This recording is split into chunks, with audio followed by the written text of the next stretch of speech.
The National Party. Mr Speaker, my question without notice is directed to the Prime Minister. On your previous visit to Indonesia in April 1992, you criticised Australia's national flag and promised Indonesians that you would change it. Prime Minister, will you give the Australian people an assurance that while you are in Indonesia this week, you will not again demean Australia's flag or our national institutions, and that you will stand up for Australians rather than apologise for them? And remember, I sang Advance Australia first before God Save the Queen. The Honourable Prime Minister. Yeah. Mr Speaker, did you hear a little right of that question? The embarrassment from the Leader of the National Party, and well may he be embarrassed. Well may he be embarrassed.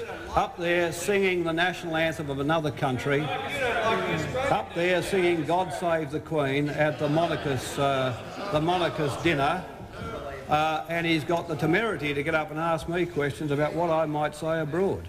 Now, Mr Speaker, I'll tell you what I won't say abroad. I won't be arguing that a foreigner should be Australia's head of state. That's what I won't be arguing.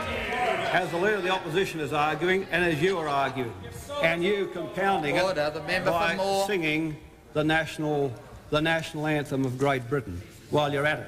Now, Mr Speaker, that's what I won't be doing. And I really marvel at the nature of the question from the Leader of the National Party. One of the things which I think is very important in the region nearby Australia is the notion in those countries that Australia is going its own way, that it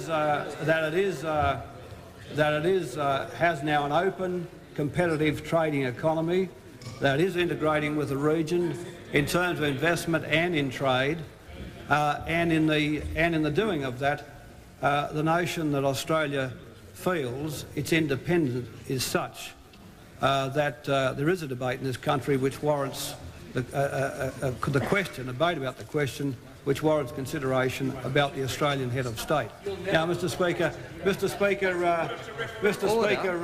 I said this on the last occasion there, and if I get asked about it again, I'll say what the government's policy is. I mean, this notion, if you go abroad, you can mention the government's policy at home, but don't mention it abroad. That is, don't go and say that it is the government's policy, the aim of the government's policy, that by the year 2001 Australia becomes a republic with an Australian person as our head of state. That's the government's policy, and I'll say it wherever I think it advances Australia's interests. The Honourable Member for